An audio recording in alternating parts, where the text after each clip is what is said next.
Hello everybody, welcome back to my channel. So कैसे हैं आप लोग? आई होप आप लोग बहुत बहुत बहुत अच्छे होंगे। सो इस वीडियो में हम बात करेंगे political science, constitution values and fundamental duties के वन शॉट के बारे में। वन शॉट बेसिकली ये पर्टिकुलर यूनिट नंबर 1 के लिए रहेगा ये। ठीक है, यूनिट नंबर 2 हम दूसरे वन शॉट में पढ़ेंगे। ठीक है। एंड बहुत बच्चों का डाउट आता है कि मेरी जो वीडियोस है वो कौन बच्चे देखें। सो बेसिकली जिनका मैं ना जो भी कोर्स पढ़ाती हूँ तो उसके आगे ना एक कोड डालती हूँ, जैसे कि वैल्यू एडिशन कोर्स के under constitution values and fundamental duty. अगर मैं कोई कंपलसरी सब्जेक्ट करवा रही हूँ किसी पर्टिकुलर कोर्स स्ट्रक्चर का, तो प्रॉपर मेंशन करती हूँ कि DSE या फिर DSC और what ever the subject is. ठीक है। सो मेरी जो वीडियोस रहती हैं वो मेनली फोकस मेरा दिल्ली यूनिवर्सिटी के बच्चों पे रहता है। ठीक है। लेकिन अगर आप कोई प्राइवेट यूनिवर्सिटी के बच्चे अगर मेरी वीडियोस को देख रहे हैं तो डेफिनेटली मैं सिलेबस जो मेंशन करती हूँ उसके अकॉर्डिंगली देखिएगा, ताकि आप लोगों का टाइम बचे, टाइम वेस्ट ना हो।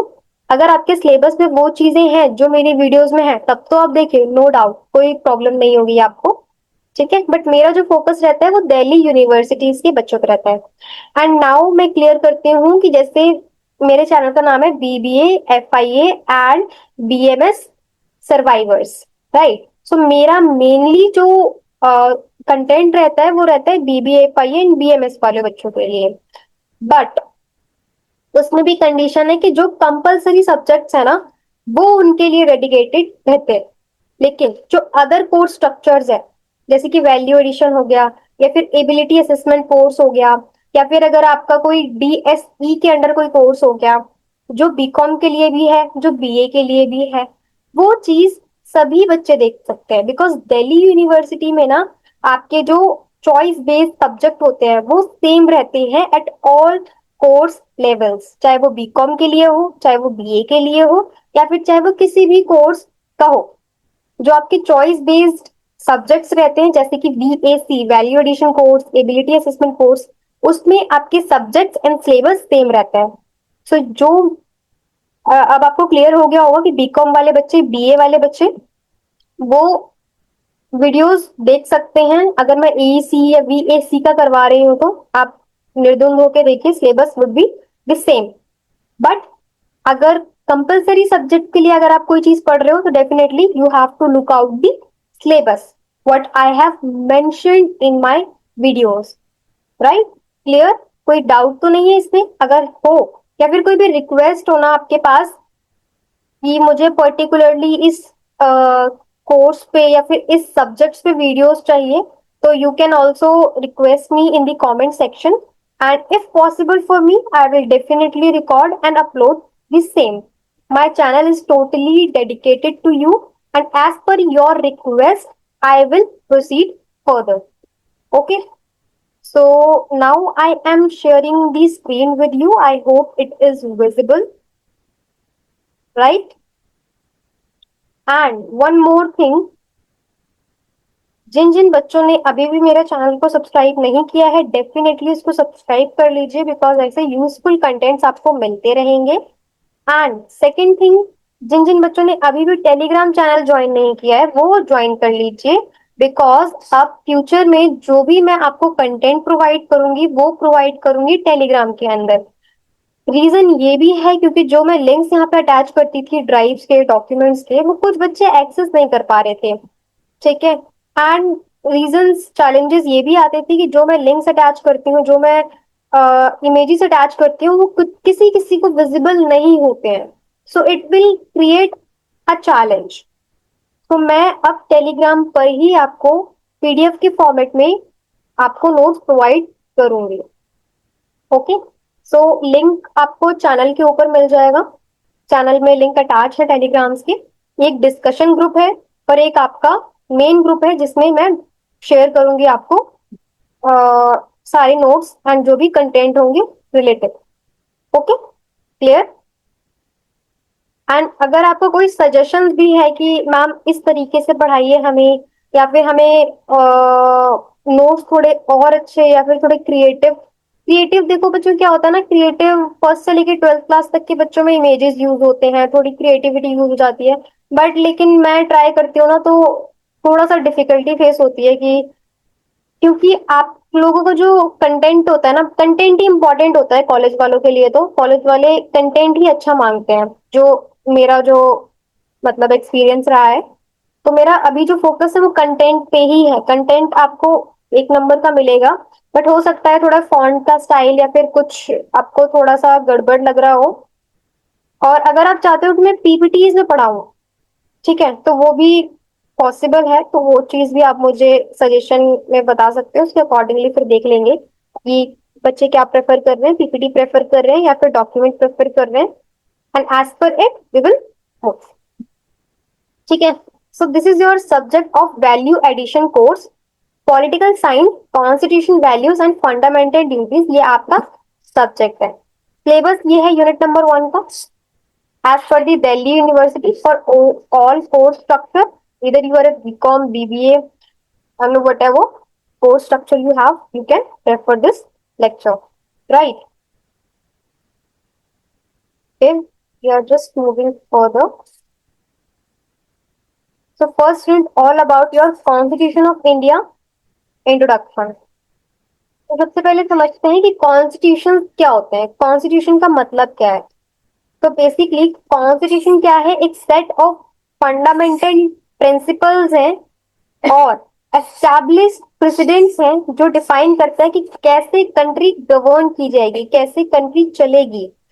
ये ले डाउन करता है स्ट्रक्चर को, फंक्शन को and power of government institutions and guarantee rights and duty of citizen. So basically constitution क्या होता है, कॉन्स्टिट्यूशन एक प्रिंसिपल्स कह लो या फिर फंडामेंटल प्रिंसिपल्स होते हैं जो सभी को फॉलो करने होते हैं, एंड इसी से हमारी गवर्नमेंट फॉर्म होती है। ठीक है, गवर्नमेंट के स्ट्रक्चर कैसे रहेंगे, गवर्नमेंट की पावर क्या रहेगी, ठीक है, ये सारी की सारी चीजें कॉन्स्टिट्यूशन के अंदर मेंशन होती है। ठीक है, इससे क्या होता है, right and duty every citizen को पता चलते हैं, हमारे क्या राइट्स हैं, हमारे क्या ड्यूटीज हैं हमारी कंट्री को लेके। सो this is all the things that is mentioned in the constitution. समझ में आ गया, structure, function and power of government institution, and ये गारंटी करता है rights and duties of citizens. I hope it is clear. Background क्या है Indian constitution का, तो सभी जानते हैं कि इंडियन कॉन्स्टिट्यूशन कैसे आया है। हमारा जो हिस्ट्री है सभी ने पढ़ी होगी कि ब्रिटिशर्स ब्रिटिशर्स से ये अडॉप्ट की गई है। राइट, हिस्ट्री लेगेसी देखेंगे तो ये इन्फ्लुएंस्ड है किससे, ब्रिटिश रूल से and government of India act specially 1935 के बाद अडॉप्टेड किया गया, and democratic principles and rule of law लाए गए इसके बाद से। ठीक है, कॉन्स्टिट्यूशन असेंबली हुई थी हमारी, इसके थोड़े से इंपॉर्टेंट है पॉइंट्स। तो कॉन्स्टिट्यूशन असेंबली हमारी सेटअप कब हुई थी, 1946 में हुई थी। किसके द्वारा चेयर्ड हुए थे, डॉक्टर राजेंद्र प्रसाद चेयर्ड थे। ठीक है, ड्राफ्टिंग कमिटी के हेड कौन थे, doctor B R Ambedkar, Bhimrao Ambedkar. And adopt कब की थी हमने कॉन्स्टिट्यूशन असेंबली, 26 नवंबर 1949 में हमने ये अडॉप्ट कर लिया था हमारा इंडियन कॉन्स्टिट्यूशन। इसके बाद वो एक्ट में कब आया, एक्ट में तो अब आया 26 जनवरी 1950 को, जिसको हम रिपब्लिक डे के नाम से भी जानते हैं। समझ में आ गया।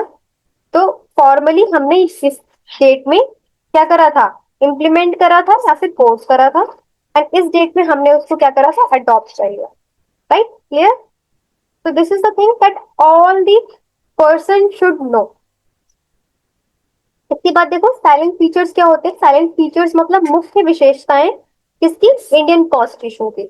सो बेसिकली इंडियन कॉन्स्टिट्यूशन रिटन है एंड लेंदी है बहुत ज्यादा। ठीक है, रिटन फॉर्मेट में है एंड बहुत ज्यादा लेंदी है, longest written constitution in the world.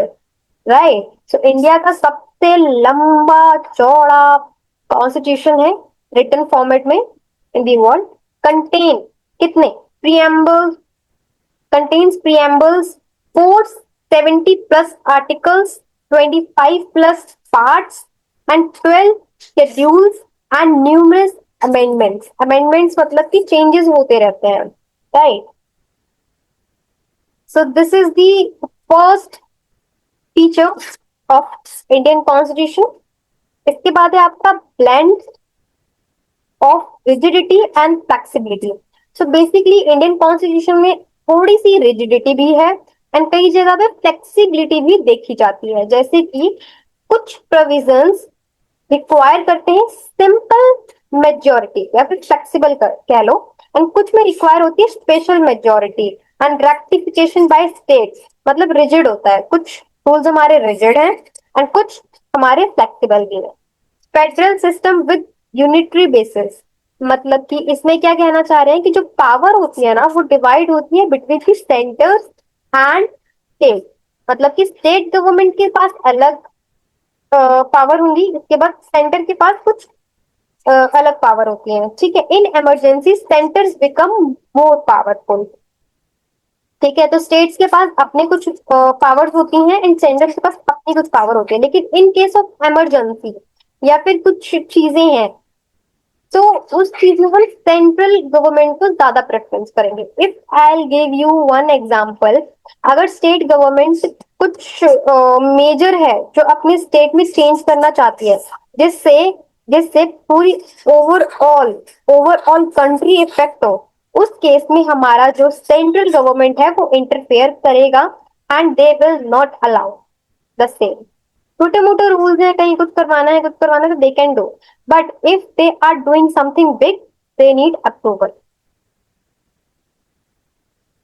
के बाद है हमारा यूनिवर्सल एडल्ट फ्रेंचाइजी।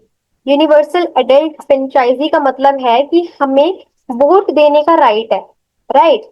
तो वही चीज कह रहे हैं कि एवरी सिटीजन जो कि 18 ईयर से प्लस है उसको राइट है वोट देने का एज पर दी आर्टिकल 326। तो this is the one of the feature of Indian constitution. इसके बाद है इंडिपेंडेंट ज्यूडिशरी।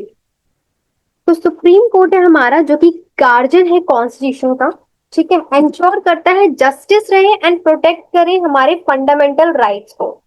ठीक है, तो supreme court is the guardian of the Indian constitution. अगर कोई बहुत बहुत मतलब केस का लास्ट स्टेज कहाँ जाता है, सुप्रीम कोर्ट में ही जाता है। अगर सुप्रीम कोर्ट से कोई ऑर्डर आ गया तो वो फिर आपको फॉलो करना ही पड़ता है, मानना ही पड़ता है। जैसे कि अगर मैं एग्जांपल दूं, राम मंदिर का केस कहाँ चल रहा था, सुप्रीम कोर्ट में चल रहा था। सुप्रीम कोर्ट के ऑर्डर से ही फिर वो आगे हमने प्रोसीड किया है, राम मंदिर बना है, लाइक दिस। ठीक है, तो इंडिपेंडेंट जुडिशरी है, कोई प्रेशर नहीं है सुप्रीम कोर्ट पे, they can take their action as per required. Directive principles of state policy, जिसको हम डीपीएसपी भी कहते हैं। तो ये गाइडलाइंस है गवर्नमेंट की to create a just a society, not enforceable in court but considered fundamental in governance. So basically इसमें हम क्या कहना चाह रहे हैं कि जो भी हमारे प्रिंसिपल्स होते हैं, स्टेट पॉलिसीज होती हैं, ठीक है, वो हम यहाँ पे बना सकते हैं। ठीक है,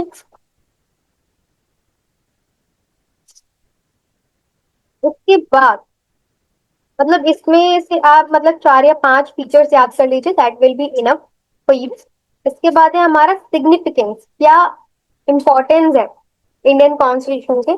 तो सबसे पहले ये सुप्रीम लॉ है ऑफ द लैंड। लैंड जहां पे भी आप रह रहे हो इसके सुप्रीम लॉज हैं, कि इंडिया में अगर आप रह रहे हो तो इसके ये सुप्रीम लॉज है that you have to follow if you wanted to live. So it is the highest legal authority in India, highest legal authority है इंडिया की। एंड जितने भी लॉज एंड एक्शंस होते हैं वो मस्ट कंफर्म टू इट, मानना पड़ेगा आपको। Establish, establishes the government, government को एस्टैब्लिश करता है इंडियन कॉन्स्टिट्यूशन। डिफाइन करता है स्ट्रक्चर को, पावर को, फंक्शंस को of the executive, legislatures and judiciary. ठीक है, सबसे पहले आपका इंडियन कॉन्स्टिट्यूशन ही है, इसके बाद तो ही आपकी सारी गवर्नमेंट हैं, रूल्स हैं, स्ट्रक्चर है, फॉर्मेट है, like this. Without Indian constitution we are nothing, right. Protect fundamental right, protect करता है हमारे फंडामेंटल राइट्स को। अगर हमारे इंडियन कॉन्स्टिट्यूशन नहीं होगा, रूल्स एंड रेगुलेशन नहीं होंगे तो क्या होंगे, हमारे जो भी अधिकार होंगे वो हमें नहीं पता होगा। ठीक है, सो वही चीजें हैं कि हमारे जो फंडामेंटल राइट्स हैं वो हमें मिलते हैं, हमारी प्रोटेक्ट करता है Indian constitution. It guarantee citizen essential right जैसे कि इक्वालिटी मिलना, फ्रीडम, प्रोटेक्शन अगेंस्ट एक्सप्लोरेशन। तो इंडिया में सबसे ज्यादा फ्रीडम है, मैं कहूंगी कि आप कभी भी, मतलब इतना ज्यादा फ्रीडम मुझे दूसरी कंट्री में तो नहीं लगता है। अगर आप कुछ भी गलत बोलते हो अगेंस्ट योर गवर्नमेंट, तो वहां पे बहुत इजीली एंड बहुत फास्ट एक्शन होता है। लेकिन अगर आप देखोगे इंडिया में तो डिबेट्स भी होते हैं एंड बहुत सारी चीजें होती हैं जो कि अदर कंट्रीज में नहीं होते हैं। So we should be grateful to our motherland, right. तो नेक्स्ट है हमारा ensure justice and equality. So basically Indian constitution social, economic and political justice provide करता है टू एवरीवन एंड इक्वालिटी बना के रखता है बिफोर द लॉ, राइट। मतलब कि सभी को इक्वली ट्रीट करता है। ऐसा नहीं है कि अगर कोई सोशली वीक है या फिर कोई इकोनॉमिकली वीक है तो उसको हमारी इंडियन कॉन्स्टिट्यूशन कंसिडर नहीं करेगी। अगर एक के पास फंडामेंटल राइट है कि उसको राइट टू एजुकेशन मिलेगा, तो राइट टू एजुकेशन सभी को मिलेगा, इधर वो कोई लोअर सोसाइटी से हो या फिर कोई भी इकोनॉमिक वीकर सोसाइटी से हो, ठीक है। So that would not be considered. Each and every person should be equal, right. This is one of the significance of Indian constitution. इसके बाद है define India as, so India as sovereign, socialist, and secular democratic republic. So basically, reflect क्या करता है core values and guiding the principles of our nation. So India जो है वो socialist भी है, सेक्युलर भी है एंड एक डेमोक्रेटिक रिपब्लिक नेशन भी है, राइट। So this are the core values and guiding principles of our nation. Provide करता है फेडरलिज्म, मतलब कि फेडरलिज्म में क्या है, आपकी पावर्स जो है वो डिवाइडेड होती है between the central and state government. Promote करता है यूनिटी इन डाइवर्सिटी, मतलब अगर देखोगे ना तो इंडिया में इतने सारे लोग हैं जो कि डिफरेंट डिफरेंट कल्चर से बिलोंग करते हैं। पंजाबीज हैं, मराठीज हैं, आपके तेलुगुज हैं, ठीक है, बहुत सारे लोग हैं। बट इतनी सारी डाइवर्सिटी होने के बाद भी we are together and united, this is the power of India, ठीक है। वही कह रहे promote unity in diversity. So India एक vast cultural, linguistic and religious diversity है एक सिंगल नेशन के फ्रेमवर्क में, जो कि यूनिकनेस है हमारे इंडिया की एंड पावर है। फेडरल रिपब्लिक क्या होता है? फेडरल रिपब्लिक, सो फेडरल रिपब्लिक एक फॉर्म ऑफ गवर्नमेंट है जो कंबाइन करता है फेडरलिज्म एंड रिपब्लिकनिज्म मीनिंग। मतलब कि फेडरल रिपब्लिक में दो वर्ड्स आ रहे हैं, एक आ रहा है फेडरलिज्म और एक आ रहा है रिपब्लिकनिज्म। दोनों की मीनिंग देखेंगे। फेडरलिज्म क्या होता है? फेडरलिज्म एक पॉलिटिकल सिस्टम है जिसमें पावर्स डिवाइडेड होती हैं आपकी सेंट्रल में एंड स्टेट गवर्नमेंट में। That is clear? Any doubt? I hope नहीं होगा। इसके बाद अगर हम रिपब्लिकनिज्म की बात करेंगे, सो इसमें मीन्स किया जाता है कि head of state is elected, मतलब कि head of state is elected, not a hereditary monarch, and the government function through representative elected by the people. Basically अगर आप देखोगे तो हर एक स्टेट में क्या होती है, सीएम होते हैं, चीफ मिनिस्टर्स होते हैं, राइट। उनके द्वारा ही फिर सारे के सारे रूल्स एंड रेगुलेशंस इंप्लीमेंट होते हैं, राइट। एंड ये जो सीएम चुनने का अधिकार है ये किसके पास है? हम लोगों के पास है। हम वोट करते हैं एंड अपना हेड ऑफ स्टेट चुनते हैं। ठीक है, वही चीज है, वही है एक रिपब्लिकनिज्म। इंडिया जो है वो फेडरल रिपब्लिक नेशन है। And here is a detail explanation of what it means. Federalism का मतलब हमें पता चल गया। फेडरलिज्म का मतलब जो पावर डिवाइड होते हैं स्टेट एंड आपके सेंट्रल लेवल पे। एंड रिपब्लिक का मतलब है कि हमें ये चुनने का मौका है कि स्टेट पे कौन हमारा लीडर रहेगा, हेड रहेगा। एंड सेंट्रल पे भी हमारा कौन हेड रहेगा। We have all the rights to choose our leaders. ठीक है, that is why India is considered as federal republic nation. I hope it is clear to you. इसके बाद देखोगे features, federal features in India. तो basically dual government system है। ठीक है, जिसमें स्टेट एंड सेंट्रल लेवल पे गवर्नमेंट जो है वो अपने अपने काम को करते हैं। एंड डिविजन ऑफ पावर है। स्टेट डिवीजन ऑफ पावर्स है, जैसे कि legislative powers are divided among union state and concurrent list like seventh schedule के अंदर। ठीक है, तो एवरी स्टेट लेवल पे कुछ डिफरेंट पावर होंगी एंड सेंट्रल लेवल पे डिफरेंट पावर्स है, यूनियन नेशन पे डिफरेंट पावर्स है। These are the things. तो डिवीजन ऑफ पावर्स है फेडरल में। सुप्रीमेसी है कॉन्स्टिट्यूशन की, मतलब कि सारे के सारे लॉ जो हैं वो कॉन्स्टिट्यूशन से होने चाहिए, कॉन्स्टिट्यूशन में होने चाहिए। इंडिपेंडेंट जुडिशरी होती है, like central and state act within their jurisdiction. अगर कोई भी डिस्प्यूट होता है तो definitely judiciary has the full right to take the decision.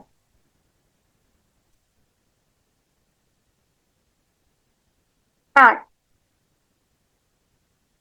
By cameral legislature. So Rajya Sabha represent करता है स्टेट्स इन पार्लियामेंट। ओके,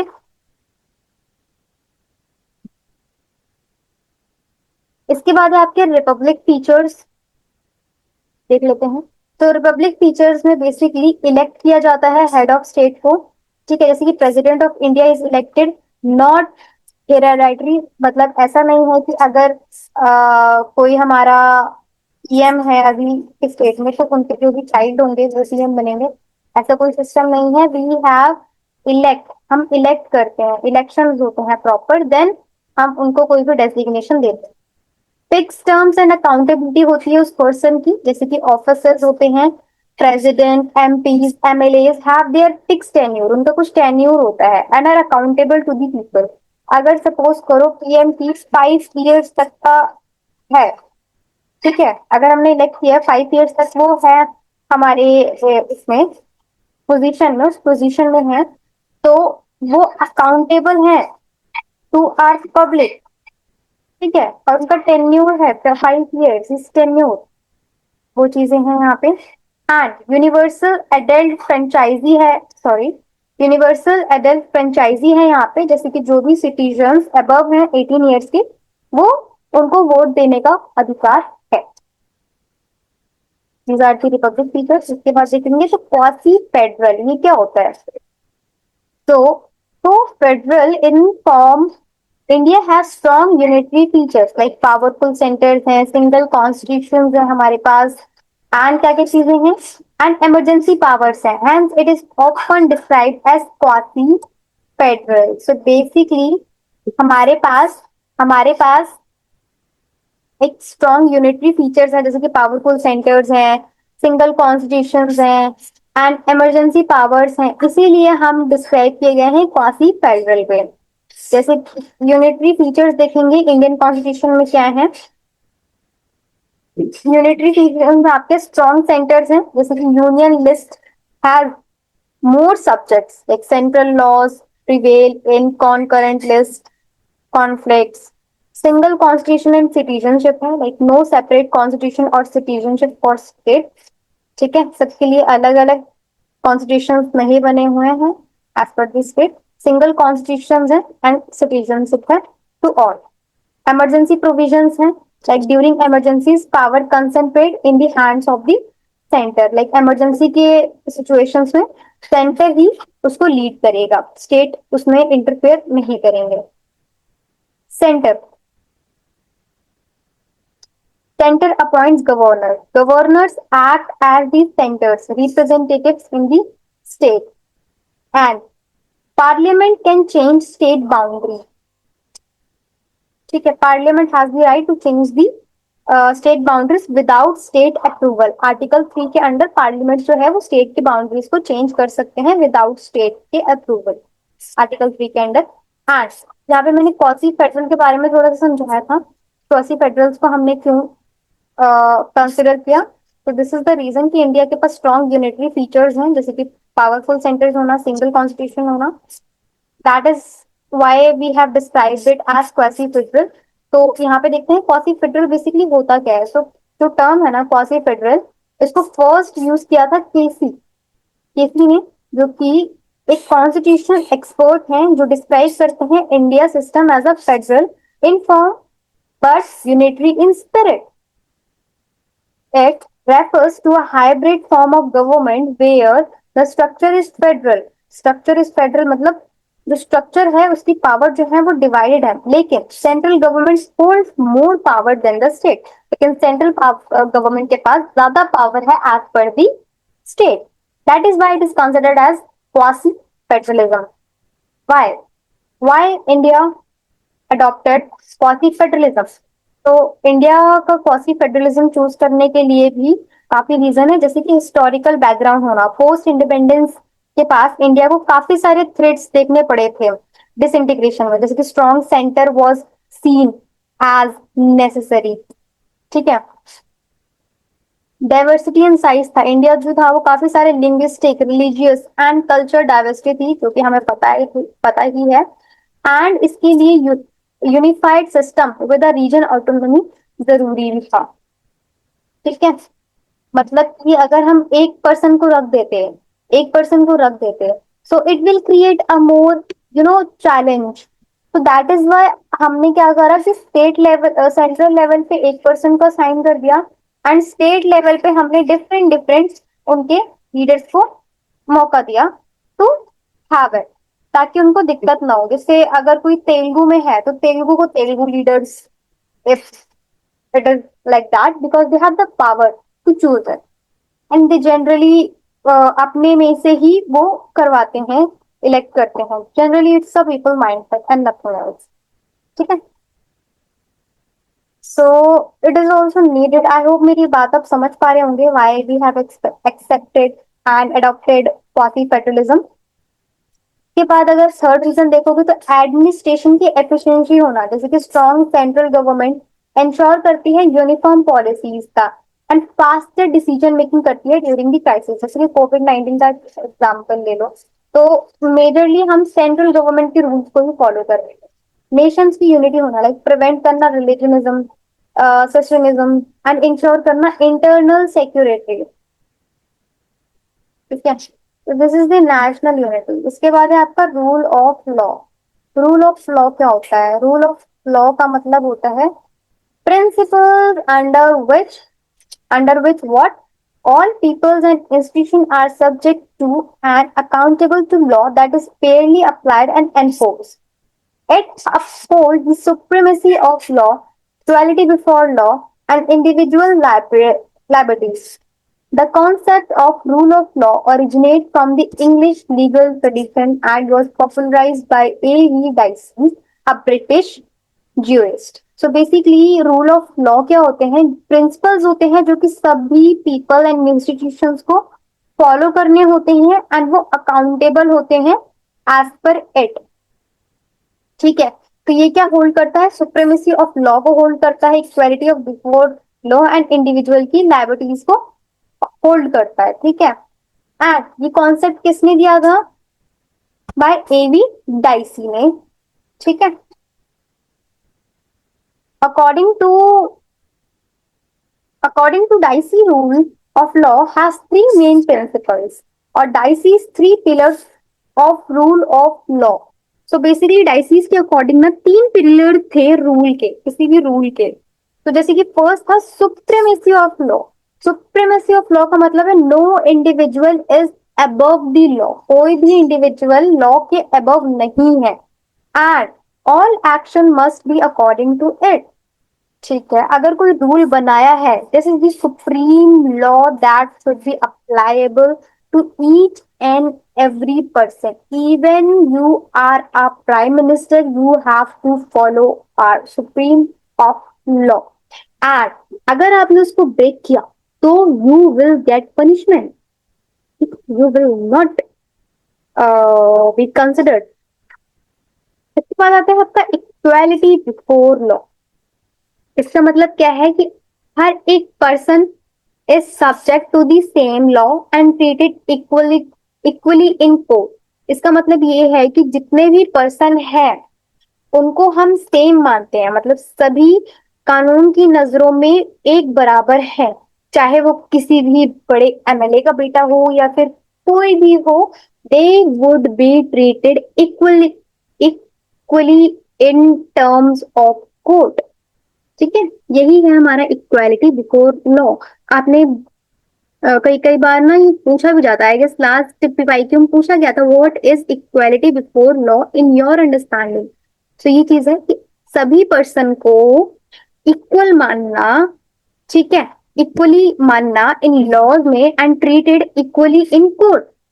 इसके बाद आता है आपका primacy of individual right. So constitution must protect and guarantee the right of individuals. ठीक है, तो हमारा जो थर्ड है कि प्रेमेसी ऑफ इंडिविजुअल राइट, मतलब कि कॉन्स्टिट्यूशन को इंश्योर करना चाहिए, प्रोटेक्ट करना चाहिए, गारंटी देना चाहिए इंडिविजुअल के राइट्स के अगेंस्ट। ठीक है, so these are the three rules and three pillars of Dicey rule of law. इसके बाद है आपका in in rule of law in Indian constitution में देखोगे, so rule of law is not ex explicitly explicitly mentioned in the Indian Constitution. It is implicitly embedded in various provisions. जैसे कि preamble कब हुआ था, ये प्रमोट करता है जस्टिस को, इक्वालिटी को एंड लिबर्टी को, जो कि हमारे कोर वैल्यूज हैं किसके अंडर, रूल ऑफ लॉ के अंडर। ठीक है, आर्टिकल 14 के अंदर क्या करता है, गारंटी करता है equality before law and equal protection of the laws. Article 21 के अंदर क्या करता है, गारंटी करता है right to life and personal liability होना and interpreted by courts to include due process of law. इसके बाद जुडिशियल रिव्यू होते हैं, जिसे कि इंश्योर करता है जो भी लॉ पास हुए पार्लियामेंट में जो कि कॉन्स्टिट्यूशनल एंड लॉफुल होने चाहिए। फंडामेंटल राइट्स होते हैं जो कि पार्ट 3 के अंदर मेंशन है। Establish the legal framework to protect the individual rights against the arbitrary state action. So these are the some examples or articles where we have listed, मतलब जो हम देख सकते हैं इंडियन कॉन्स्टिट्यूशन के अंदर रूल ऑफ लॉ कहाँ दिखता है। These are some articles and the things जिसमें आपको रूल ऑफ लॉ देखने को मिलेगा। इसके बाद देखेंगे तो जुडिशियल रोल क्या है। सुप्रीम कोर्ट जो है has held that the rule of law is a part of the basic structure of the constitution, hence it is cannot be amended even by the parliament। ठीक है, significance क्या है, ये prevent करता है arbitrary governance, मतलब कि मनमाना शासन नहीं चलेगा आपका। सो उस चीज को ये प्रिवेंट करता है, इंश्योर करता है जस्टिस एंड अकाउंटेबिलिटी, सभी के साथ इंसाफ होना चाहिए। और अगर आपने कोई काम किया है तो उसके प्रति अकाउंटेबिलिटी जिम्मेदारी है आपकी। Protect citizens right against abuse of power, citizens का राइट को प्रोटेक्ट करके रखना अगेंस्ट, अगर उनका कोई भी शोषण हो रहा है तो उसके against you have the power, you have the right to protect it. Right, this is the significance of rule of law. इसके बाद ये आपका separation of power. Separation of power क्या है, separation of power is a doctrine in a political theory which advocate that the power and responsibilities of government should be divided among three separate and independent branches। So basically separation of power क्या कह रहा है कि एक political theory है, doctrine is a doctrine in a political theory जो क्या करता है, advocate करता है कि power and responsibilities जो होती है गवर्नमेंट की, वो डिवाइड होनी चाहिए थ्री सेपरेट और इंडिपेंडेंट ब्रांचेस में। क्या थ्री सेपरेट ब्रांचेस हैं? सबसे पहले है लेजिस्लेचर, इसके बाद है एग्जीक्यूटिव, और इसके बाद होता है जुडिशियरी। तो सेपरेशन ऑफ पावर जो है वो तीन पार्ट में डिवाइड होनी चाहिए, तीन ब्रांचेस में डिवाइड होनी चाहिए, legislature, executive and judiciary. Legislature क्या करते हैं? जो लॉ को बनाते हैं। एग्जीक्यूटिव क्या करते हैं? जो इम्प्लीमेंट करते हैं लॉ को। एंड जुडिशरी क्या करते हैं? इंटरप्रेट करते हैं लॉ में। ठीक है, मतलब कि अगर कोई भी लॉ ब्रेक कर रहा है तो वही इंटरप्रेट कर रहे हैं ना कि भाई क्या चीजें चल रही हैं, क्या नहीं चल रही है, like this. This system is designed to prevent concentration of power and promote accountability, ensuring that no branch becomes too powerful or misuses its authority. ये जो सिस्टम है ये डिजाइन किया गया है ताकि ताकि कंसंट्रेशन ऑफ पावर ना रहे एंड अकाउंटेबिलिटी रहे तीनों डिपार्टमेंट के अंदर। अगर एक डिपार्टमेंट वर्क नहीं कर रहा ना तो दूसरा अल्टीमेटली नहीं कर पाएगा, because all we are interconnected. अगर लेजिस्लेटिव लॉ नहीं बना रहे हैं तो एग्जीक्यूटिव उसको इम्प्लीमेंट क्या करेंगे, और एग्जीक्यूटिव इम्प्लीमेंट नहीं कर रहे हैं तो वो लॉ ब्रेक कहाँ से होंगे, जिससे हमारी जुडिशरी उसको इंटरप्ट करेंगे। तो all the three are interconnected and accountable to each other, right? Okay, इसके बाद है ओरिजिन और हिस्टोरिकल बैकग्राउंड। तो बेसिकली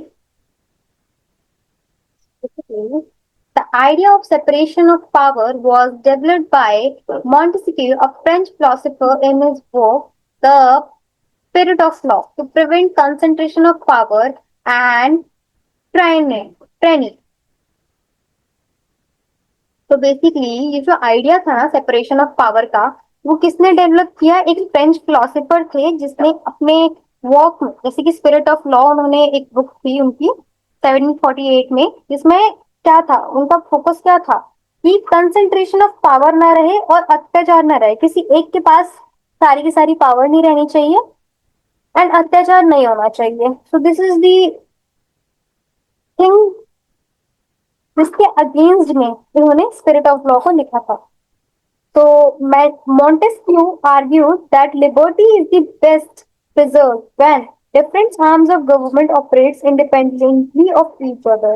So इनका ये बिलीव था कि लिबर्टी को बेस्ट प्रिजर्व हम तब कर सकते हैं जब गवर्नमेंट के डिफरेंट आर्म्स जो है वो एक साथ इंडिपेंडेंटली काम करें एक दूसरे के साथ। ठीक है, separation of power in the Indian context, मतलब सेपरेशन ऑफ पावर का हमने इंडियन कॉन्स्टिट्यूशन में या फिर इंडियन कंटेक्स्ट में क्या चीजें देखने को मिलेगी।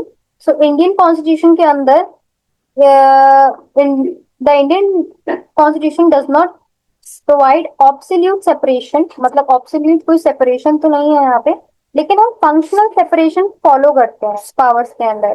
जैसे आर्टिकल 15 अगर आप देखोगे तो इसमें स्टेट जो है वो shall take the steps to separate the judiciary from the executive in the public service।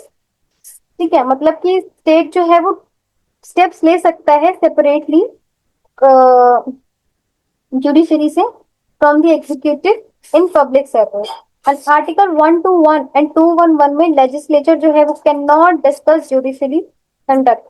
So these are the things जहाँ पे हमें अलाउड नहीं है किसी की वर्किंग में जाना या फिर इंटरफेयर करना। यहाँ पे देखोगे आर्टिकल 122 एंड 212 में कोर्ट जो है वो कैन नॉट इंक्वायर कर सकते हैं पार्लियामेंट के प्रोसीडिंग्स में। तो तीनों के ऊपर रिस्ट्रिक्शंस है कि वो एक दूसरे के वर्किंग में इतना ज्यादा इन्वॉल्वमेंट नहीं रखते। आप प्रैक्टिकल डिस्ट्रीब्यूशन देखोगे इंडिया के अंदर तो ऐसे हैं कुछ legislatures, institutions and functions, branches, institution and functions के अकॉर्डिंग। लेजिस्लेचर देखोगे तो पार्लियामेंट एंड स्टेट असेंबलीज है, ठीक है, जो करती है लॉ बनाती है, मतलब लॉ बनाती है फंक्शन।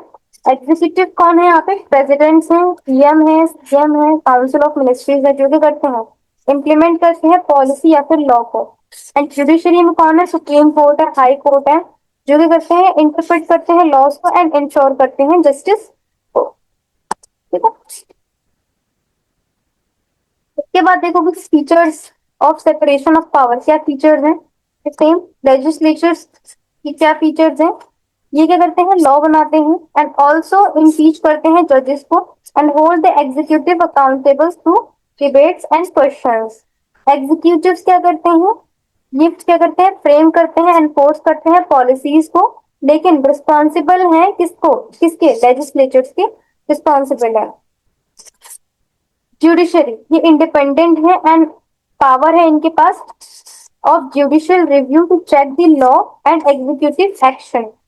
ठीक है, लॉ को चेक करना, एग्जीक्यूटिव के एक्शंस को चेक करना, इनके पास ये अथॉरिटी है। Independent to take that decision very effectively. Importance देखोगे सेपरेशन ऑफ पावर के, सो इम्पोर्टेंस यही है कि कंसेंट्रेशन ऑफ पावर नहीं रहता, मतलब किसी भी एक ब्रांच में पावर नहीं रहती है। ठीक है, इट इज डिवाइडेड। इंश्योर करता है अकाउंटेबिलिटी को, बिकॉज ईच जो डिपार्टमेंट है, ईच ऑर्गन जो है, उसकी खुद की कुछ रिस्पॉन्सिबिलिटीज है एंड वो उसी चीज के लिए अकाउंटेबल है। So each organ checks the other, promoting responsible governance, मतलब एक दूसरे से कनेक्टेड रहते हैं, एक दूसरे काम, इसमें ये किया कि नहीं, इसमें ये किया कि नहीं, तो अकाउंटेबिलिटी बढ़ती है। You are more involve with the follow up, right. इसके बाद प्रोटेक्ट करना फंडामेंटल राइट्स को, जुडिशरी के पास राइट्स है ताकि हमारे फंडामेंटल राइट्स जो भी रहते हैं सिटीजन्स के, उसको कोई मिसयूज ना हो पाए। तो वो हमें सेफ गार्ड करता है। प्रमोट करता है रूल ऑफ लॉ, जैसे कि लॉ जो भी अप्लाइड होते हैं वो फेयरली एंड इंडिपेंडेंटली अप्लाई हो रही है कि नहीं हो रहे। मेंटेन करना एफिशिएंसी, जैसे कि each organ focus on its four functions, जिसके law making, execution and interpretation. तो we all know that each branch के पास खुद का काम है, they are focused on that. Limitations क्या है? ओवरलैप ऑफ फंक्शन होता है, ओवरलैप ऑफ फंक्शन होता है, जैसे कि ministers are a part of both executive and legislature. कुछ मिनिस्टर्स का होता है एग्जीक्यूटिव का पार्ट होता है, लेजिस्लेटिव का पार्ट होता है, तो ओवरलैप होते हैं फंक्शन उनके। कुछ फंक्शन ये कहते होंगे, कुछ फंक्शन ये कहते होंगे। जुडिशियल ओवर रीच होते हैं यहाँ पे। Court sometime interfere in the executive and legislative function, जो कि नहीं करना चाहिए। तो कोर्ट जो है कभी कभी एग्जीक्यूटिव एंड लेजिस्लेटिव के फंक्शन में क्या करता है? इंटरफेयर करता है। ऑर्डिनेंस पावर है, जिसके executive bypass legislature by issuing the ordinance. Delayed justice होता है, दैट वी ऑल आर अब known, well known about the Indian constitution कि कितने ज्यादा डिलेड जस्टिस होते हैं, जो वीक करता है हमारी इफेक्टिवनेस को। ठीक है, अनबैलेंस को। पॉलिटिकल इन्फ्लुएंस होता है, like appointed in judiciary and executive में face political interference and lack of accountability रहती है इसमें, जो कि ईच ऑर्गन जो है में avoid responsibility by blaming the others, कि भाई इसने ये नहीं किया इसलिए मैंने ये नहीं किया, तो they are doing the blame game and all. इसके बाद चेक्स एंड बैलेंसेस हैं, क्या मतलब है? जैसे कि पावर जो है वो सेपरेटेड है, ईच ब्रांच जो है वो कुछ एक्सरसाइज परफॉर्म करता है एंड उसका उस पर कंट्रोल रहता है। Some control over the other to prevent the misuse of power, मतलब उसके पास पावर खुद की डिपार्टमेंट के लिए तो है ही, और कुछ पावर उसको हमने अदर ब्रांचेस की भी दी है ताकि उसकी मिसयूज ना हो। ठीक है,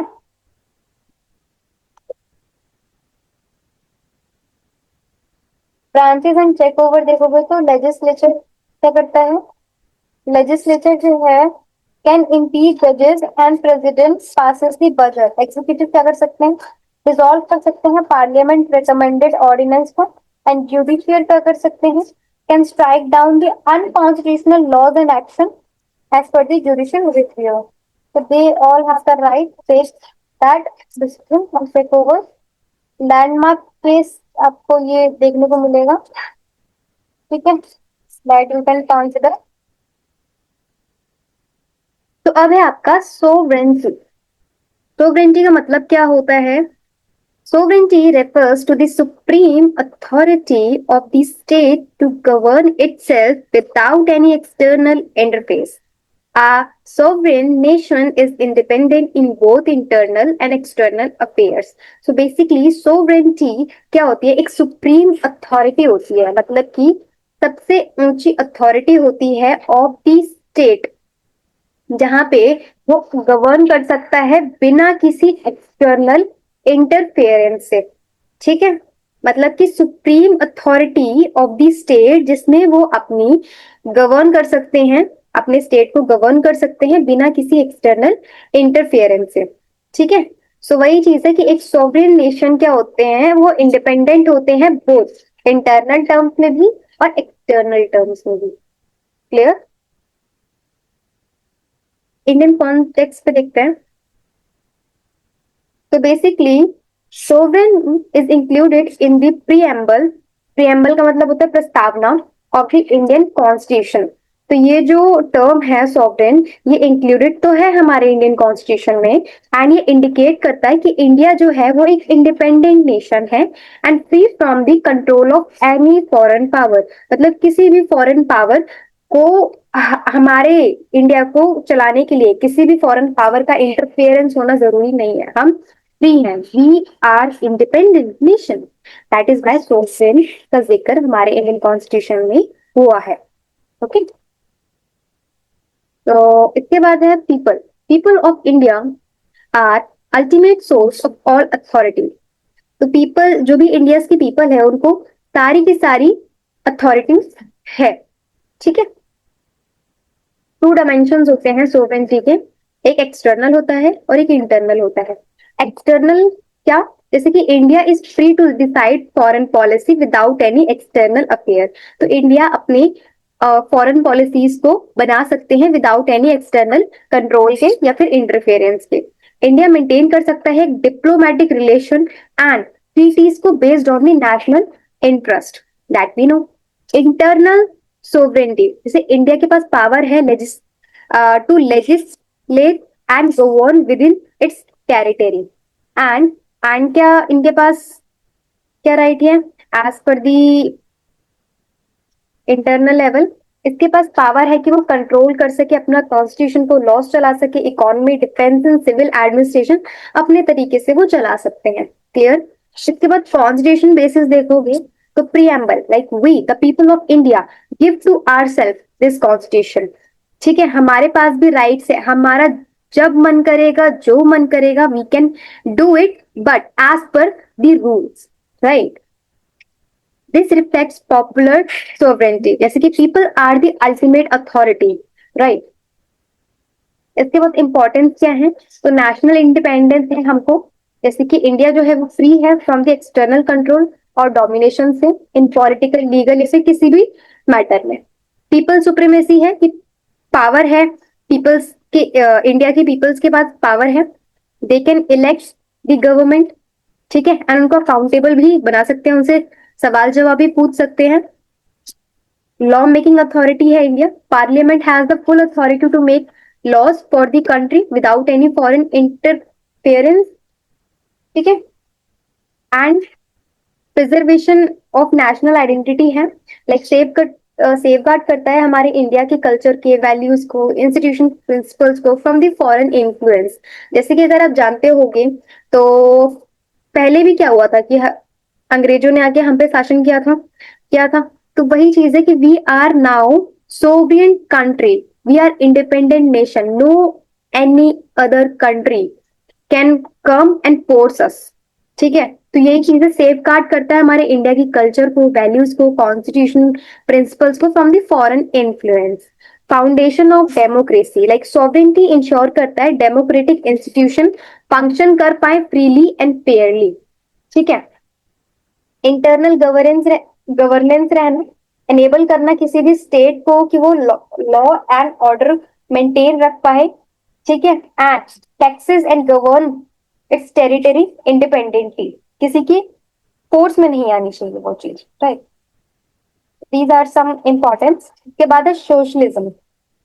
सोशलिज्म का मतलब क्या होता है? सोशलिज्म एक इकोनॉमिक एंड सोशल सिस्टम है जहां पे हमारा गोल क्या रहता है? इनइक्वालिटी को रिड्यूस करना। कैसे? By distributing the wealth resources more fairly among the people. मतलब कि इसका मतलब क्या है? रिच एंड पुअर के बीच में जो गैप है उसको खत्म करना, राइट? इसका एम्फोसाइज किस पे रहता है? इसका एम्फोसाइज रहता है सोशल जस्टिस पे, ठीक है, welfare of all, like specially the poor peoples, and government की इन्वॉल्वमेंट रहती है in the key areas of the economy. इनकी इंडियन कॉन्टेक्स्ट पे देखेंगे, जो सोशलिस्ट का वर्ड है वो preamble of the Indian constitution में एडेड है बाय 42 अमेंडमेंट एक्ट 1976। ये डिक्लेयर करता है कि इंडिया जो है वो एक sovereign, socialist and secular and democratic republic nation है, ठीक है। This reflect the constitution commitments to equal opportunity and basic needs for all Indian citizen, ठीक है। फीचर्स क्या है इंडियन सोशलिज्म के? तो बेसिकली फोकस करता है वेलफेयर पे, लाइक एजुकेशन पे, हेल्थ केयर पे, एम्प्लॉयमेंट पे, एंड सपोर्ट करता है पुअर्स को, रिड्यूस करता है इनइक्वालिटीज को, मतलब रिच एंड पुअर के बीच का जो भी गैप है वो रिड्यूस करता है, नैरो करता है, या फिर हटाने की कोशिश करता है। सोशल जस्टिस बना के रखते हैं हम, लाइक वीकर सेक्शन जो भी होता है उसको हम रिजर्वेशन के थ्रू एंड वेलफेयर स्कीम के थ्रू अपर लाते हैं, ठीक है। This is the social justice that we are doing in India. And state control in key areas, जैसे गवर्नमेंट कंट्रोल करते हैं मेजर इंडस्ट्री जैसे रेलवेज हो गए, डिफेंस हो गए, बैंकिंग हो गए। Upliftment of marginalise, like support करना एससीज, एसटीज एंड ओबीसीज, वुमेन्स की कैटेगरीज को एंड इकोनॉमिक वीकर के सेक्शंस को, इनको अपलिफ्ट करना, राइट। इसके बाद देखोगे तो कॉन्स्टिट्यूशन प्रोविजंस क्या है जो सोशलिज्म को रिफ्लेक्ट करती हैं। तो यहाँ कुछ एग्जांपल्स और आर्टिकल्स हैं, जैसे कि मैंने अभी आपको बताया था कि 42 एंड अमेंडमेंट 1976 के अंदर डिक्लेयर करते हैं कि इंडिया एक सोशलिस्ट रिपब्लिक नेशन है, ठीक है। Directive principles of state policy part 4 के अंदर भी ये चीजें आती हैं, जैसे कि प्रमोट करना सोशल एंड इकोनॉमिक जस्टिस। इसमें आर्टिकल 38 के अंदर हम क्या करते हैं, state to promote the welfare of the people, and 39 के अंदर इक्विटेबल डिस्ट्रीब्यूशन ऑफ वेल्थ करना, वेल्थ को इक्वली डिस्ट्रीब्यूट करना, right to work, education and public assistance provide करना इन द आर्टिकल 41। 43 में हम लिविंग वेजेस या फिर decent standard of life for workers को प्रोवाइड करना, ठीक है। फंडामेंटल राइट्स भी आते हैं इसके अंदर, जैसे कि इक्वालिटी, डिग्निटी एंड आपके नॉन डिस्क्रिमिनेशन चीजें, ये these are the basic thing, these are the fundamental rights that we have, like article 14 के अंदर equality before law, article 15 and 16 के अंदर provision of discrimination and equal opportunity मिलना, article 17 के अंदर अबॉलिशन ऑफ अनटचेबिलिटी, आर्टिकल 21 के अंदर right to live, right to life and personal liability, interrupted to include dignity, health, and education. Right. So these are some provisions that is you can see that reflect the socialism in Indian context. Other provisions देखोगे, law supporting the socialism, तो land reform जो भी हुए हैं, abolition of zamindari, nationalism of bank 1969 में हुआ था, reservation policies जैसे कि एससी, एसटी एंड ओबीसी आई थी, वेलफेयर स्कीम्स चलाए थे जैसे कि दिस इज द मनरेगा, ठीक है, पीडीएस, आयुष्मान भारत।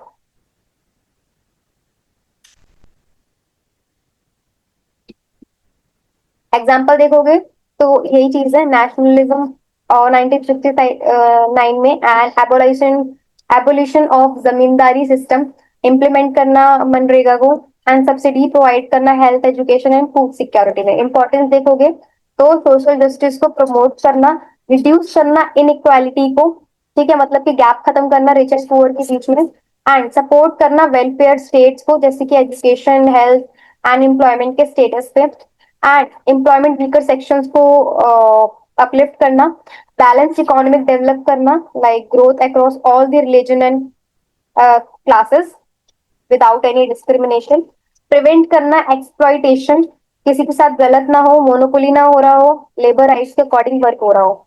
इसके बाद है डेमोक्रेसी। डेमोक्रेसी का मतलब क्या होता है? तो डेमोक्रेसी एक फॉर्म ऑफ गवर्नमेंट है जहां पे जो पावर होती है वो किसके पास होती है? पीपल के पास होती है, एंड ये अलाउ करता है सिटीजन को कि वो अपने लीडर्स खुद चूज कर सके फ्री एंड फेयर इलेक्शन के through. Government of the people, by the people and for the people, ठीक है। तो ये दिया है अब्राहम लिंकॉलन ने। इन द इंडियन कॉन्टेक्स्ट देखोगे तो जो preamble declared India as sovereign socialist secular democratic republic. India follow करता है रिप्रेजेंटेटिव डेमोक्रेसी को, जहां पे सिटीजन अपने लीडर्स को खुद इलेक्ट कर सकते हैं through periodic election, and government accountable है पीपल के लिए। एंड यहाँ पे यूनिवर्सल एडल्ट फ्रेंचाइजी है, जहाँ पे आर्टिकल 36 326 के अंदर, जहाँ पे 18+ सिटीजन को राइट है वोट देने के लिए। की फीचर्स देखोगे डेमोक्रेसी के, तो ये यूनिवर्सल एडल्ट फ्रेंचाइजी है, मतलब every 18+ child has a right to vote, citizen has a right to vote. Elected representative like people जो है वो इलेक्ट कर सकते हैं at all the level, local level पे, स्टेट लेवल पे, नेशनल लेवल पे, they can elect. Fundamental rights हैं सबके पास, जो गारंटी करता है फ्रीडम लाइक स्पीच देना, रिलीजन, इक्वालिटी के साथ जीने का। सेपरेशन ऑफ पावर है, लाइक लेजिस्लेटिव पे, executive and judiciary work independently काम करता है यहाँ पे। इंडिपेंडेंट जुडिशरी है, लाइक कोर्ट इंश्योर करता है जस्टिस को एंड प्रोटेक्ट करता है हमारे जो भी कॉन्स्टिट्यूशनल राइट है। मल्टी पार्टी सिस्टम है, like multiple political parties allow है to choose free choice in election. ठीक है, मतलब सबको राइट है कि वो इलेक्शंस में खड़े हो सके। रेगुलर इलेक्शंस होते हैं हमारे एवरी, जो भी पीरियोडिकली होने हैं 5 साल में या फिर 4 साल में, दे आर, मतलब वो होते हैं, ठीक है, 5 साल 3 साल में, in a free and fairly manner. Federal structure है हमारा, जहाँ पे पावर शेयर की जाती है between the centre and state level. Democratic institutions क्या है यहाँ पे? डेमोक्रेटिक इंस्टीट्यूशन में आपके पार्लियामेंट हो गए, पार्लियामेंट जो कि लॉ मेकिंग बॉडी है एंड इलेक्टेड बाय पीपल होती है। जुडिशरी इंडिपेंडेंट एंड अपहोल्ड करती है कॉन्स्टिट्यूशन की वैल्यूज को। इलेक्शन कमीशन इंश्योर करता है फ्री एंड फेयर इलेक्शंस हो।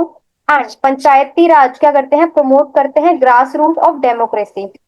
ठीक है, कॉन्स्टिट्यूशन प्रोविजंस आपको यहाँ पे भी देखने को मिलेंगे, जैसे कि आर्टिकल 19 के थ्रू आपको freedom of speech and expression है। आर्टिकल 21 के थ्रू आपको right to life and personal liberty है। आर्टिकल 326 के अंदर आपको वोट देने का अधिकार है अगर आप 18+ हो तो। एंड इसके बाद देखेंगे तो इम्पोर्टेंस है डेमोक्रेसी के, जैसे कि फ्रीडम, फ्रीडम आपको मिलती है, ठीक है, freedom of speech, expression, religion and काफी सारे फ्रीडम्स आपको प्रोवाइड होते हैं। प्रमोट इक्वालिटी, सभी को इक्वल वोट देने का अधिकार है एंड सभी को राइट्स है, इक्वल राइट्स है। अकाउंटेबिलिटी ऑफ गवर्नमेंट होना, like leaders can be question, हम उनको कभी भी क्वेश्चन कर सकते हैं एंड रिप्लेस कर सकते हैं, we have the rights. Encourage करना पार्टिसिपेशन को, like citizen take part in governance through voting and debate, right. होता है ना कि जब वोट लेने होते हैं तो कितने स्पीचेस देते हैं ये लोग, और फिर जब जीत जाते हैं तो पता नहीं, दिखाई नहीं देते, कहाँ गए कहाँ नहीं गए, कहाँ गए इनके वादे। Peaceful change of power, government change happens through elections not violence. Protect right, like democracy safeguard करता है dignity and liberty of individuals. इसके बाद है आपका सेक्युलरिज्म एंड सर्वधर्म समभाव इन द इंडियन कॉन्स्टिट्यूशन। क्या मतलब है सेक्युलरिज्म का? क्या मतलब है सेक्युलरिज्म? क्या है? एक प्रिंसिपल्स ऑफ सेपरेशन है, किसके बीच में? स्टेट एंड रीजन के बीच में। ये इंप्लाई करता है गवर्नमेंट क्या है? न्यूट्रल है इन religious matter and does not promote और फेवर एनी पर्टिकुलर रिलीजन। इसका मतलब ये है कि इसका मतलब ये है कि आप किसी को फेवर नहीं कर रहे, किसी पर्टिकुलर रिलीजन को फेवर नहीं कर रहे हो, यू आर न्यूट्रल। अगर अगर अगर आप कोई भी चीज पे डिसीजन ले रहे हो and there are different religious people, so you cannot take any decision which favors any particular religion। like अगर आप उसी सेम कैटेगरी से हो तो ऐसा नहीं है कि आप अपने वाले को ही सपोर्ट करोगे, no, you will see both point of view and जो सही है उसी के अकॉर्डिंगली आप क्या करोगे? डिसीजन लोगे। तो इसी को हम सेक्युलरिज्म कहते हैं। ठीक है, in secular state citizen have freedom of religion and belief. ठीक है, The state does not impose any religion nor does it interfere in religious practices unless for social reforms. So basically secular states जो भी होते हैं उनमें सभी को rights होते हैं कि जो भी वो रिलीजन फॉलो करना चाहे वो फॉलो कर सकते हैं एंड इस पे कोई भी बुराई नहीं है. ठीक है. All religions are treated equally and fairly. Okay. Secularism in Indian context अगर देखे हुए तो इंडिया ने अडॉप्ट किया है पॉजिटिव सेक्युलरिज्म को as oppose to the exclusive secularism seen in the western countries. जैसे कि इट मीन्स इक्वल रिस्पेक्ट हमें देनी है to all the religion. We are not promoting any kind of particular religion rather than total separation of religion from the public sphere. India does not favor one religion nor does it restrict religious practices as long as they don't violate other constitutional right. Right. जब तक constitutional right कोई violate नहीं होते हैं तब तक हमें कोई भी मतलब नहीं है कि कोई कोई सा भी धर्म फॉलो कर रहा हो, कोई भी प्रैक्टिसेस फॉलो कर रहा हो, रिलीजियस प्रैक्टिसेस जो जो भी होते हैं उससे किसी का नुकसान नहीं होना चाहिए. ठीक है. इसके बाद कॉन्स्टिट्यूशन प्रोविजन देखोगे जो सपोर्ट करते हैं सेक्युलरिज्म को. तो आर्टिकल 14 के अंदर आप इक्वालिटी बिफोर लॉ जो कि equal protection of the law रखता है. आर्टिकल 15 है जो डिस्क्रिमिनेशन को हटाता है. ठीक है. आर्टिकल 25 है जिसमें freedom of conscience, free profession and practice and propagation of religion है. 26 के अंदर फ्रीडम है आपको to manage religious affair and like this so many articles are there. ठीक है. Judicial support for secularism. These are some examples that you can see. Features देखते हैं Indian secularism के. फीचर्स ये हैं कि नो स्टेट रिलीजन है. ऐसा नहीं है कोई भी पर्टिकुलर किसी स्टेट पे डिवाइड है. अगर आप दिल्ली में देखोगे तो दिल्ली में हर टाइप के रिलीजियस पीपल रहते हैं. क्रिश्चियन रहते हैं, पंजाबीज रहते हैं, मुस्लिम्स रहते हैं and they all are very you know living their life peacefully. India does not recognize any religious as a state religion. Equal protection मिलती है सभी रिलीजन को. एंजॉय करते हैं equal status and protection under the law. Freedom of religion है आपको. Citizen can freely practice process and propagate religion. Secular education है आपको. लाइक पब्लिक एजुकेशनल इंस्टीट्यूशंस हैं जहां पे secular and can not promote religion. ठीक है. मतलब कि जो भी एजुकेशन है पब्लिक के लिए वो जनरल. ऐसा नहीं है किसी भी पर्टिकुलर रिलीजन को वहां पे सपोर्ट किया जा रहा है, प्रमोट किया जा रहा है, ऐसा नहीं है. रिलीजियस रिफॉर्म्स है जैसे कि state can legislate on religious practices जैसे कि अबॉलिशिंग ऑफ अनटचेबिलिटी और चाइल्ड मैरिज में इन सबको हटाना चाहिए. इंपॉर्टेंस देखोगे इंडिया में तो इंश्योर करता है रिलीजियस इक्वालिटी में. सभी रिलीजियस रिलीजन्स को इक्वली ट्रीट करना चाहिए by state and by nation also. Protect करना माइनॉरिटी राइट्स को. सेफ गार्ड करो रिलीजियस फ्रीडम को for all specially the minority communities. Promote करना यूनिटी इन डाइवर्सिटी. एंकरेज करो peaceful and coexistence in multi religion society. Prevent करना religious discrimination. Stop the government from favouring or opposing any religion. Support करो democracy and liberty को.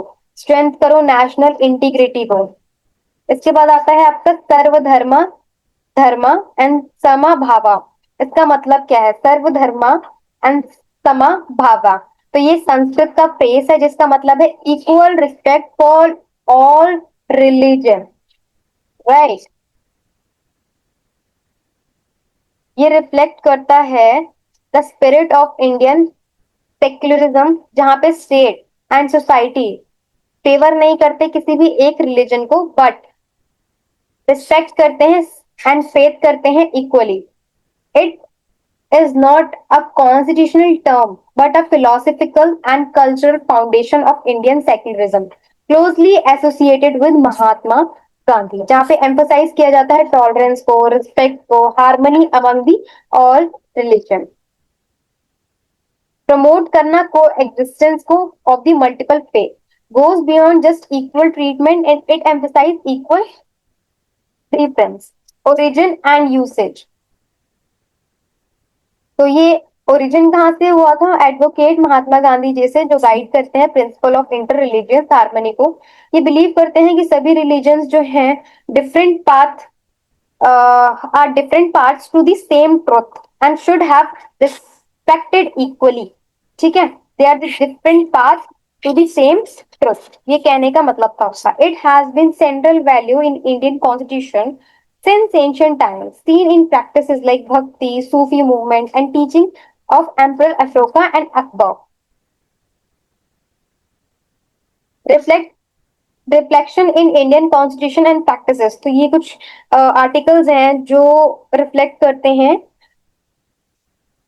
ठीक है, spirit of सर्वधर्मा and समभावा। जैसे कि आर्टिकल 25 से 28 तक देखोगे तो रिलीजियस फ्रीडम है एंड इक्वालिटी है आपको। प्रियम्बल किया गया है secular and liberty of belief faith worship को। Directive of principle of state policy है जहाँ पे एंकरेज करते हैं सोशल जस्टिस को and irrespective of all religious and fundamental duties है आर्टिकल 51A के तहत, जहाँ पे हम हार्मनी को प्रमोट करते हैं and spirit of common brotherhood among all the peoples of India transcending religious diversity. Right, practical examples देखोगे तो वही public holiday for all major religion, सभी रिलीजन्स के लिए पब्लिक हॉलीडेज हैं। ठीक है, मुस्लिम्स के जो भी फेस्टिवल्स है उनके लिए हॉलीडे है, हिंदूज के लिए जो भी है उनके लिए हॉलीडेज है। So these are the public holidays. Recognition of personal laws like Hindu, Muslim, Christian, while ensuring constitutional values. State funding for religious pilgrimage like हज सब्सिडी या फिर कैलाश मानसरोवर यात्रा, इन सब के लिए फंडिंग होती है, स्टेट फंडिंग होती है। इक्वल पार्टिसिपेशन रहता है गवर्नमेंट फंक्शन में एंड सेरेमनीज में regardless of the faith. Right, importance क्या है सर्वधर्म एंड समभाव का? प्रमोट करता है रिलीजियस हार्मनी को जहाँ पे हम रिस्पेक्ट करते हैं सभी रिलीजन को एंड पीसफुली एग्जिस्ट करते हैं। सपोर्ट करते हैं यूनिटी को इन डाइवर्सिटी। ठीक है, प्रिवेंट करते हैं कॉम्युनल कॉन्फ्लिक्ट्स को, रिड्यूस करते हैं चांसेस फॉर रिलीजियस वायलेंस होना या फिर हेट्रेड बढ़ना। स्ट्रेंथ करना सेक्युलरिज्म को, ये रिफ्लेक्ट करता है हमारी core value of equal treatment of all the religion by the state. Uphold करता है डेमोक्रेटिक वैल्यूज को जहाँ पे हम प्रोटेक्ट करते हैं फ्रीडम ऑफ रिलीजन्स को एंड फॉस्टर इक्वालिटी, इक्वालिटी से ट्रीट करता है। इंस्पायर्ड किससे है? गांधीयन फिलोसफी से जहाँ पे मॉरल एंड स्पिरिचुअल रिस्पेक्ट है अक्रॉस फेथ।